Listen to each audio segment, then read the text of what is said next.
You are listening to Mining Stock Education, where you'll learn from the top leaders in the natural resource sector and uncover quality mining investment opportunities. Based on our incremental recession phase model, we can hit like 2,300 over the next 12 months. That should definitely be possible. I think this divergence between, very, very little interest, negative sentiment, and price action that is actually quite okay. I think that's a very, very positive sign. And as I've said before, the fact that gold is holding up so well against soaring interest rates, soaring bond yields, I think that's a sign of strength. Hey guys, this is Brian Lenny of Mining Stock Education and Junior Stock Review. Today with me, I have Ronnie Stoeferle of Incrementum and co-author of the In Gold We Trust report. Ronnie, it's great to have you. I think most investors, especially in the resource space, are probably obsessed with the interest rate movements that we've seen over the last year and a half. The Fed paused in June, but Powell has come out and said, there could be 2 more hikes ahead. And so my question for you, is this merely verbal posturing, or do you think they really have the intention of raising rates in the second half of the year? Well, hi, Brian. First of all, thanks for having me again. It's good to see you again. Well, from my point of view, we're very, very close to the end of this rate hike cycle. Obviously, it has been a very aggressive cycle. Basically, the toughest rate hike cycle in the last 40 years. So, therefore, I would say that we should be seeing more consequences of this rate hike cycle over the next couple of weeks. And from my point of view, a recession is basically our base case. I tweeted out last night the leading economic indicator, which is one of my very, very favorite indicator. It's the Conference Board's leading economic indicator that basically summarizes 10 different indicators that are basically, they're leading and not lagging, and that's really important. So this leading economic indicator has declined now for 14 straight months. The last time we saw that was from April 2007 to May 2008. And we know what happened afterwards. So from my point of view, there are time lags involved, obviously. The Federal Reserve still thinks that they've got everything under control, that we will see a soft landing, a mild recession, Goldilocks scenario, whatever. From my point of view, that's not going to happen. So therefore, I would say I would be very, very surprised if we would see in 6 months from now interest rates at the same or even a higher level. I just don't see that. And therefore, I think, I said recently at a speech, Jay Powell, he should be nominated for the next Academy Awards. He has been playing it really well. I think the market gained some credibility in markets again. But I think as soon as the market will realize the emperor has no clothes and that the recession is around the corner, then of course, as always, they will have to back down and start lowering again. In an interview with Zoltan Polzar in your most recent edition of the In Gold Trust report, Zoltan says the Fed can raise interest rates to 10%. We're still going to rearm, we're still going to friendshore, and we're still going to pursue energy transition.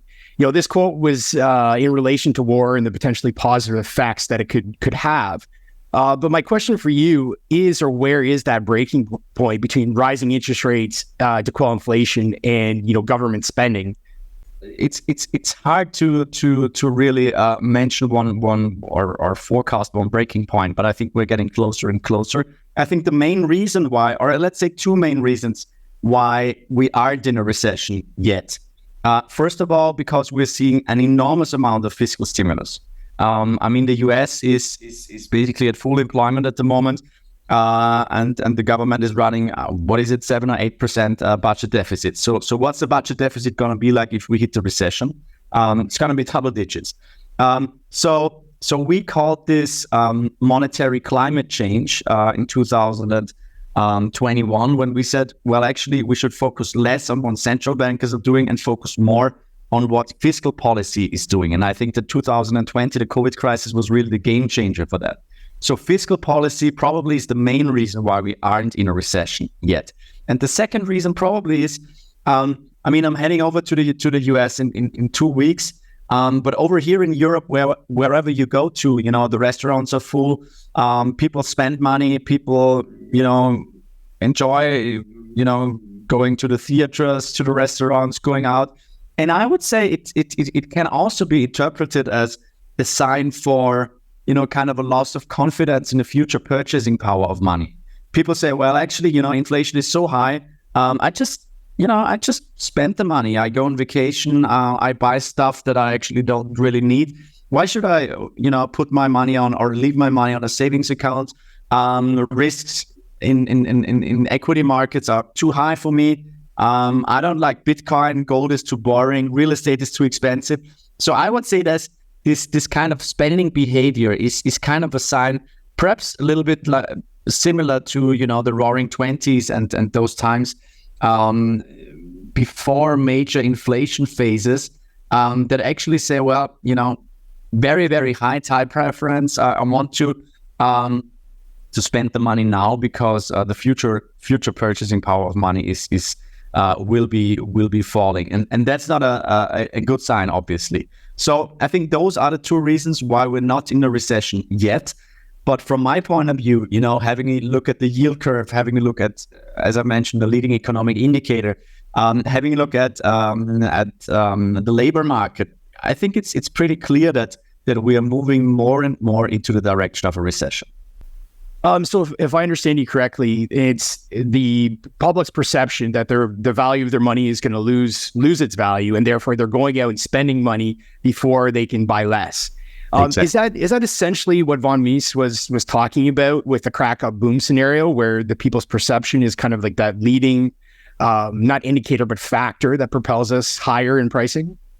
Yeah, definitely. I mean, crack up booms often end up in hyperinflation, and in this year's report we had a special chapter about the crack up boom, and we analyzed it from a more academic point of view.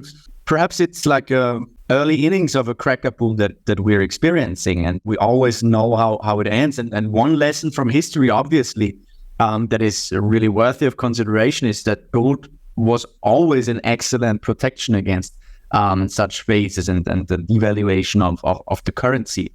So I think this loss of confidence in the future purchasing power is really something that we should follow very, very closely. However, one also has to mention that, opportunity costs for holding gold are pretty significant at the moment. If you get on your, Apple Pay account, like more than 4%, if you get, for the 10 years, roughly 4% on a 2-year bond, you're getting 4.8 at the moment. So that's pretty significant opportunity costs. And therefore, I think that given that perspective and given those moves in rates, I'm really astounded that the price of gold has held up so well. If you would have told me, Brian, like 1 year ago, what do you think, where's the price of gold when a 2-year hits 4.8% and the 10-year hits like 4%, I would probably have said like 1,600, 1,700, not 1,900. So in your view, is gold exceeding expectation then? That's kind of the drift of what you're saying, I think. Yeah, well, I think that quite recently, I mean, up until May, I think gold held up extremely well. And then we also saw that, that the yield curve began to steepen again. Then we saw the bank failures in spring, obviously, that were kind of papered over by the Federal Reserve. Now that the yield curve is inverting more again, we're seeing that equity markets are kind of breaking out. So I think that once, the yield curve steepens again, I think this will be really the point in time when gold takes off. And we've got one really nice chart where you show that the big moves in gold always happened when we went into a downtrend in 2-year yield. So I think that's definitely something that we should follow very closely. I can tell you, Brian, from talking to institutional players, they couldn't care less about gold at the moment. It's not a topic at all. And you can also measure it if you have a look at ETF flows. While on the other hand, I think one major trend that we're seeing is obviously central bank buying. We saw an all-time high in central bank buying last year. This year is also going extremely well with, central banks, for example, from Singapore, buying significant amounts of gold again. So I think this this trend of central bank buying, which is a consequence of the sanctions against the Russians from last year. I think this is really a pillar of this bull market in gold. But on the other hand, we will also need for a larger move. We will have to see, institutional players coming in, and so far we haven't seen that. So I think once we make new all-time highs in dollar terms, I think this will be the point in time when FOMO kicks in again, and then we should be seeing more institutional demand again. Japan has been one of the best examples of quantitative easing over the last few decades. And for the better part of those last few decades, inflation has been nil. They've been hovering, they call them the lost decades. So if monetary expansion equals inflation, why has it taken decades to just this year showing, I think it was 4% at the beginning of the year, a pop in inflation? Well, that's a great question. And I think that, we have also seen, over the last decade, basically, central bankers did everything to get inflation numbers up. They kept telling us, well, inflation is too low, we have to do more. And then it suddenly broke out. And I think the main reason, obviously, that in 2020, we did not only see very aggressive central bank policy, but also very aggressive fiscal policy.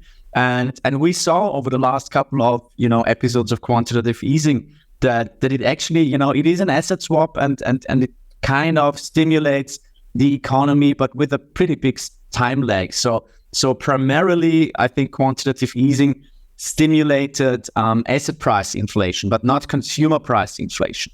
So that's really crucial. And now we are seeing, with, as I've said before, this monetary climate change, where politicians basically found out in 2020, well, it helps me with my upcoming elections if I hand out, checks to the taxpayers, pay them for, sitting on the couch and watching Netflix. And I think that with the energy crisis in 2022, I think this was another confirmation that that fiscal policy has taken over now. And obviously, if you get a check from the government, then the attitude regarding that money is completely different compared to really hard working for that money. It's like if you win $1,000 in a casino, most people are just gonna waste it or.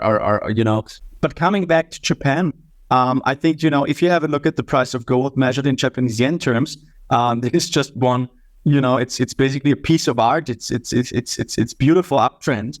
And therefore, we are seeing some sort of a Japanification of the Western world. And we've got one really interesting chart where we show, that the Bank of Japan is a couple of years ahead, but we're definitely following their steps. And I think therefore it is a good example of where we're probably heading to.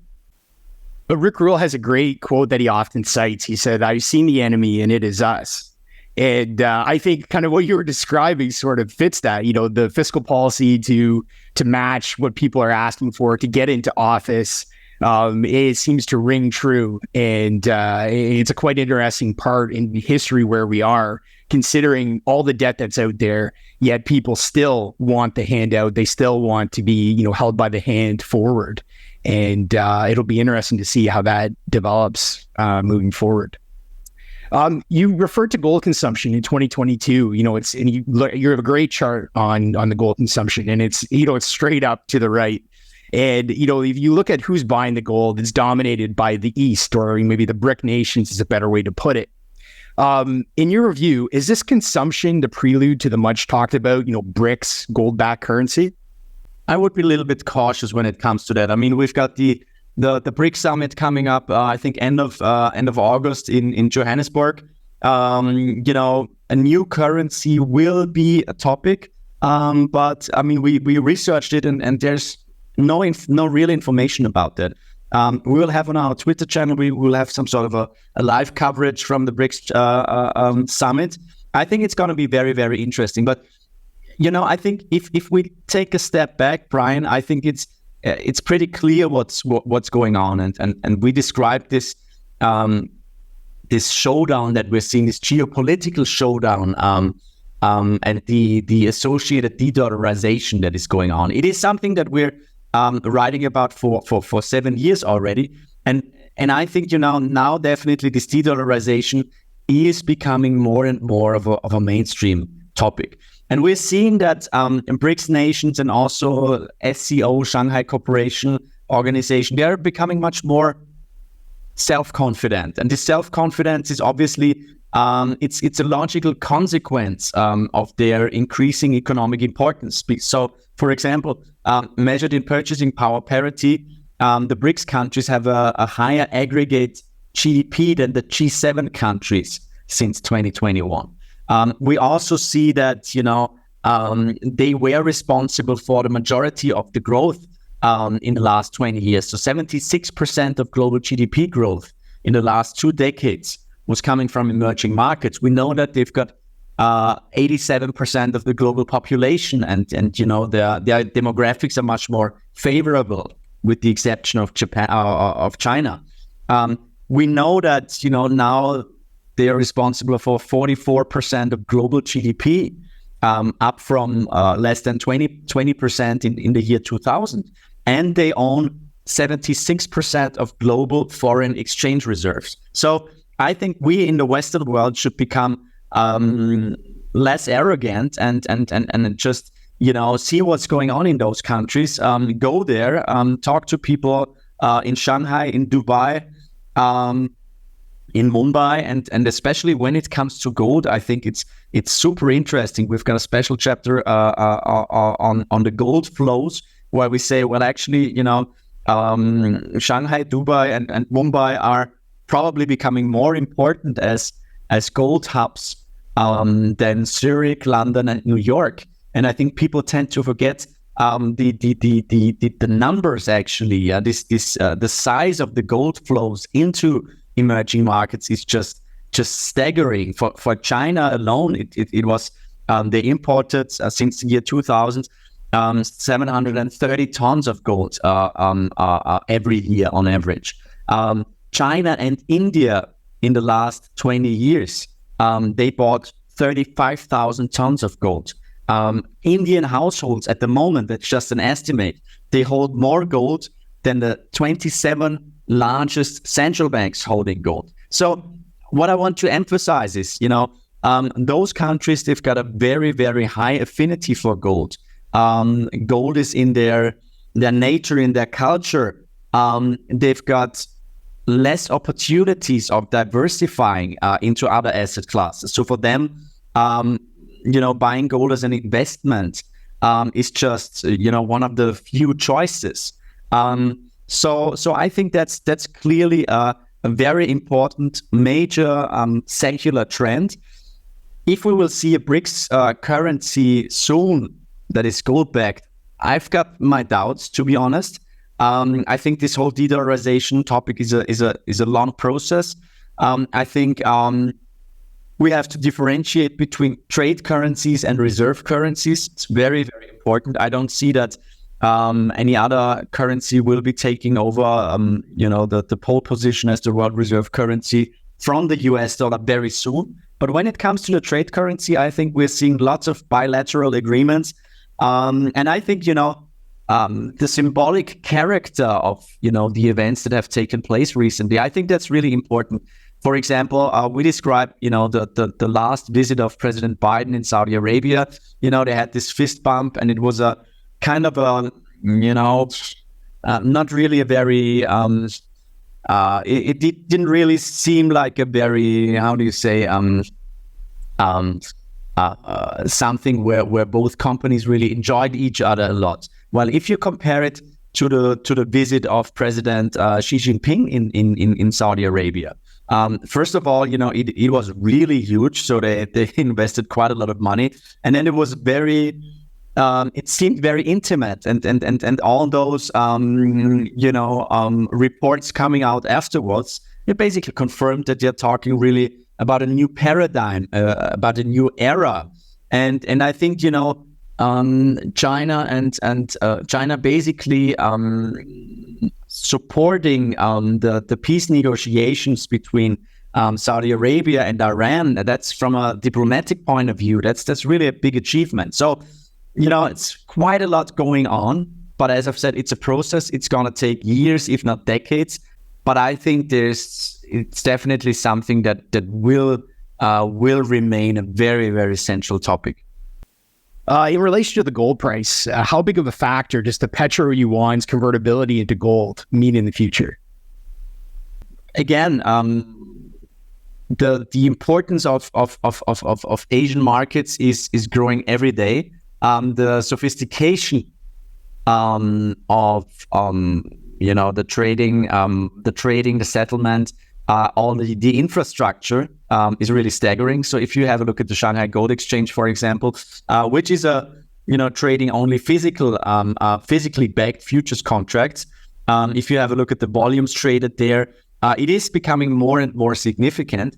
The impact on the gold price itself, it's hard to measure, I would say, but we are seeing that quite, over the last couple of months, it seems that, there is somebody really trying to pick the bottoms and to really buy the dips. So the price of gold isn't really coming down, although, as I've said, opportunity costs have risen significantly. Real rates have risen significantly.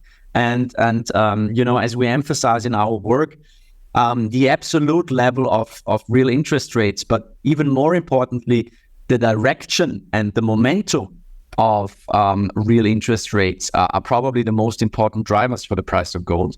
And the fact that gold has held up so well, even though we saw a huge move in real rates, this is telling me that, perhaps the trading patterns have changed. And I think, as I've said, the numbers that are the volume that is being traded in Asia nowadays, that's just it is becoming more and more of a driver. So long story short, I think we as gold investors, we should really focus much more on what's going on in the Asian world. We also know that they are, from a trading behavior, I think, especially India, they are very, very, they are acting very, very much, counter-cyclical. So they enjoy buying low and they sell high. So every time the price of gold rises too much, you see that recycling supply from India is picking up big time. While we in the Western world, we tend to be much more pro-cyclical. So we sell when the price falls and we buy when the price rises. So therefore, I think, focus more on what Asia is doing and less what the Western world is doing. I want to go back to the concept, basically East versus West. And you mentioned before, countries like India, Brazil, they do have a demographic advantage over the West. But in my experience, I worked for a Brazilian company out of school. I worked there for about a decade. And Brazil was always touted, and this is going back, I guess, 20 years ago when I started there, was always touted as the next thing. And not only that, but I can remember the company I worked for invested in India. And they said, you know what, Brazil is the next thing, India is the next thing. And it never really happened. And so my question for you is, it seemingly there's a lot of factors that go into what drives, an economy or a society forward. But when you look at the numbers, and you stated a few numbers about the gold consumption and some of the economic values of basically East versus West, but does this really just come down to the US versus China? Is that really the most important factors or two countries we're looking at when we talk about the West versus the East? No, I think it's more than the US versus China. I know recently I've only been to Shanghai, and every time I go there, it's just staggering. This feels like New York probably was like a couple of decades ago. Yeah, it's so modern and buzzing, and it's the same with Dubai and with Singapore, and Jakarta is developing really, really, really well.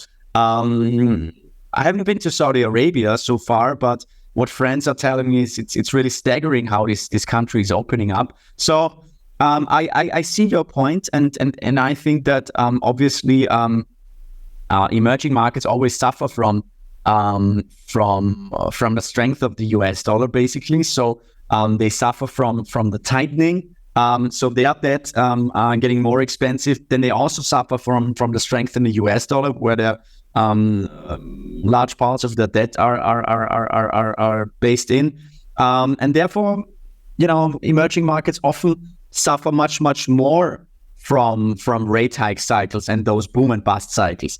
However, I think what's been really interesting lately was obviously last year the US dollar was extremely strong, but then we saw some emerging market currencies like the Brazilian real, for example, but also the Mexican peso. I think even the Thai baht holding up really well. So that could be one sign that actually something is changing. I'm by no means an emerging market expert or investor, but from what I see, talking to people, reading reports and just trying to understand what's going on, I think it's pretty clear that the US will not give up its privilege of issuing the world reserve currency. That's crystal clear. But on the other hand, I think it's for a good reason that those emerging markets are showing much more confidence. And I don't want to be scaremongering. But at the end, we have to say that, if the US would be truly, or the US dollar would be truly threatened, then the US would probably use its military to enforce the use of the US dollar as a global reserve currency. And they will also use dollar liquidity. They will use repo and swap lines as a weapon to support and to enforce US foreign policy, like as we have seen it basically with Russia. Basically kicking them out of the SWIFT system, and also, with the stroke of the pen saying there are 300 billion in currency reserves are basically worthless. That could also be, a big advertising campaign for gold, because, then as a country that is perhaps somewhat critical of US policy, of course, you want to diversify your US dollar exposure, and you want to own a currency or an asset that is highly liquid, that is accepted all over the globe, and that doesn't have any counterparty risk. And I think that gold qualifies pretty well for that. So, it's a very complex topic. Absolutely. I just want to go back to the gold back, or the potential or theoretical gold back BRIC currency. And to me, we talked about, society and its want to, have handouts and basically a ever increasing money supply. So if we're talking about a gold back currency, hypothetically, what would it actually mean to have it gold backed? Like, obviously, to me anyways, they're not going to put a restriction on monetary expansion, or at least I don't think so. So what does it actually mean to be gold backed, do you think, for a potential BRIC currency or any currency to be gold backed in the future? I don't think that they really want to have a gold backed currency, to be honest, because it would restrict them. I think that it would be mainly for creating confidence in a new currency. I always mention the example when the euro was introduced. There were like advertising campaigns where they said, "Well, we've got in the eurozone, we've got more than 12,000 tons of gold," and this was basically done to create confidence and trust in the new common currency. And I think that gold is like the Dutch National Bank wrote a while ago, that gold is a trust anchor, and that if you really want to play with the big guys, you want to have good amounts of gold in your in your vault. So therefore, I think, Brian, it's no coincidence. The US has more than 8,000 tons of gold, the Eurozone more than 12,000, the IMF has more than 3,000 tons. The Chinese are buying like crazy, and we all know that they own more than 2,000 tons of gold. The Russians have been buying, Turkey is buying. I think that all the major players actually, they've got pretty decent amounts of gold.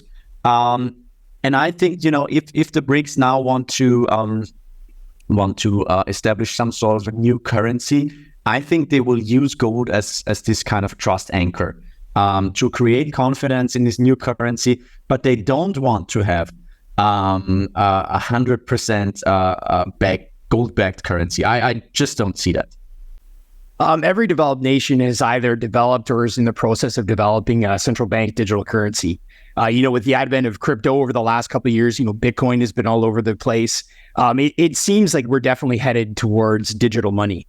My question for you is how, or maybe when, what is that catalyst to bring CBDCs into society? Well, in the Eurozone, they're talking about 2026 for the euro.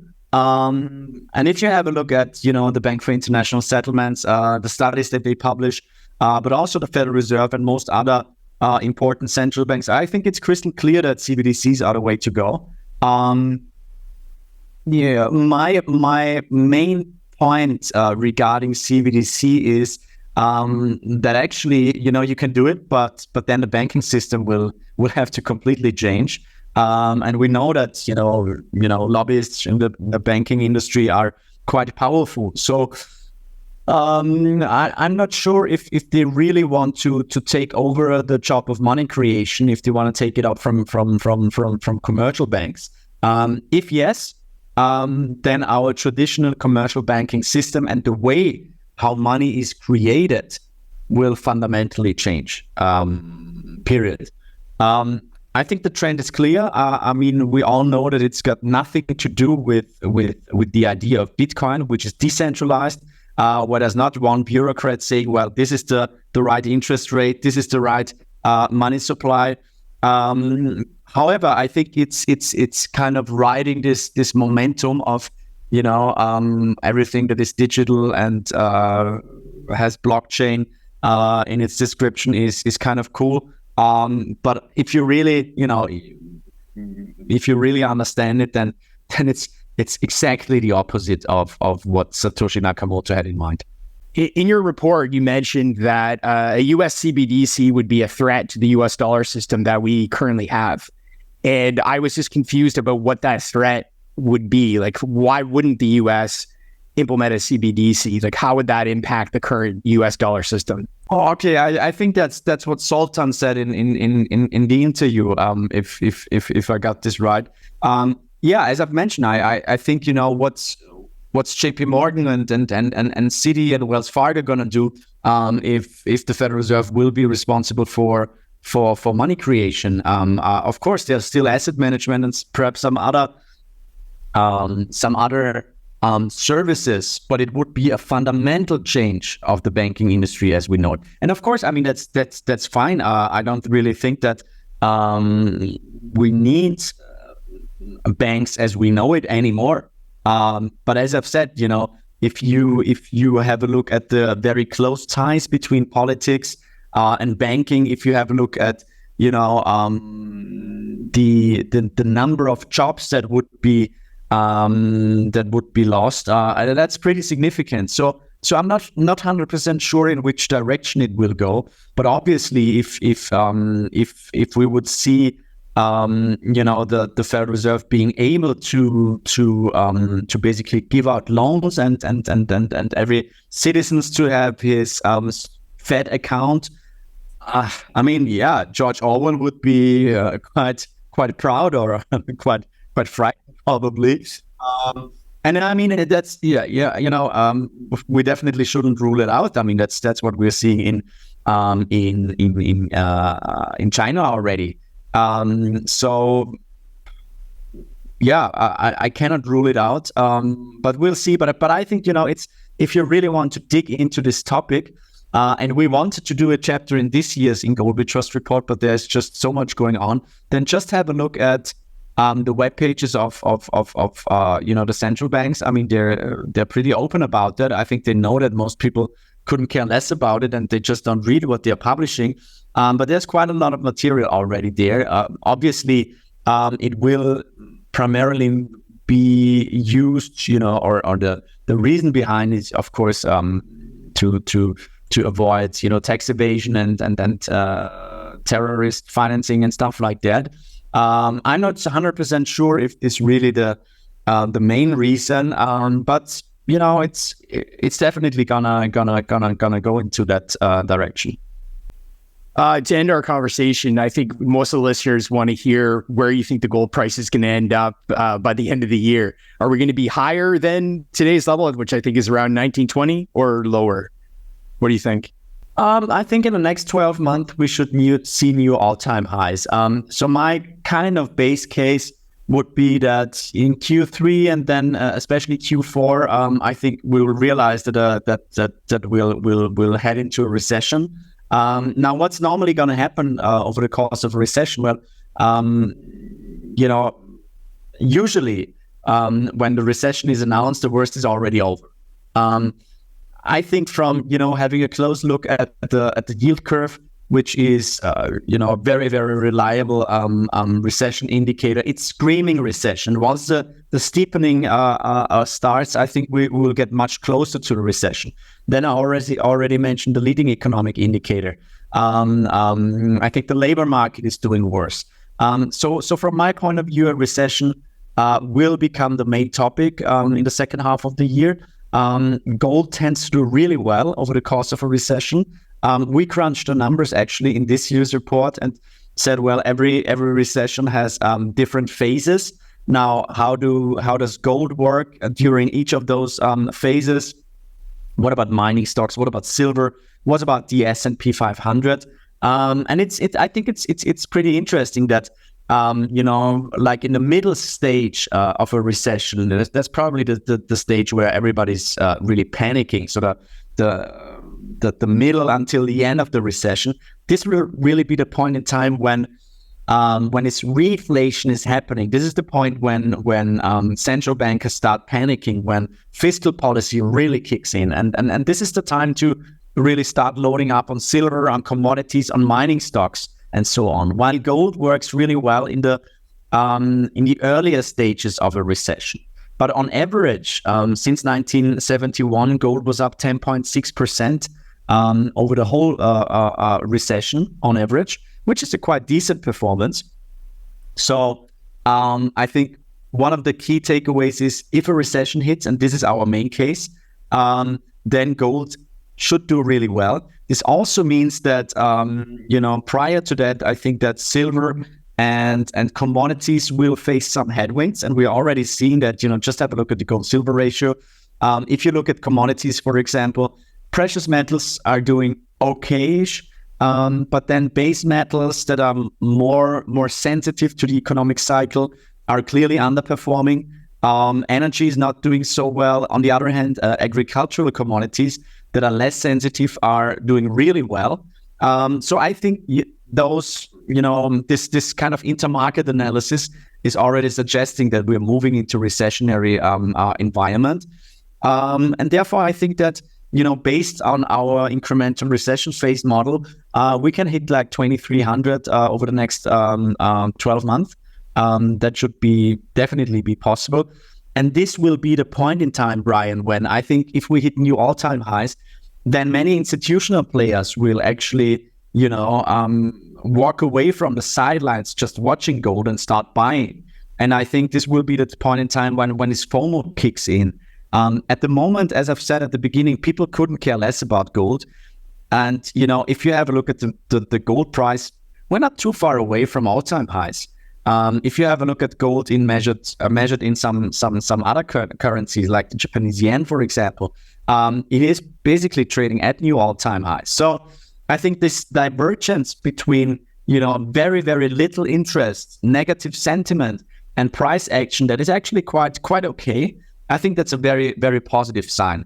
And as I've said before, the fact that gold is holding up so well against, soaring interest rates, soaring bond yields, I think that's a sign of strength. Ronnie, it's been an absolute pleasure. Where can our viewers look to download their copy of the In Gold We Trust report and learn more about Incrementum? Well, our company webpage is incrementum.li. We're a boutique asset manager based in Liechtenstein. We manage funds that focus primarily on commodities, gold, real assets, I would say. And then if you wanna, if you've got time, when you go on vacation for some good reading, you can download the In Gold We Trust report on our webpage, ingoldwetrust.report. You can download it for free. You don't have to register for anything. We also have other publications like a monthly chart book, also available for free, thanks to our premium partners. There's also a compact version of the report, as we know that not everybody is keen on reading 420 pages about gold. So that's basically it. And I'm also quite active on Twitter. My handle is @RonStoeferle. Guys, the In Gold We Trust report is a must-read for any gold investor. I highly suggest you follow the web addresses, and we'll link to them in the description. Ronnie, again, thanks, and hopefully talk to you soon. Absolutely. Thank you very much, Brian. All the best to you and all your listeners, viewers, and have a great summer.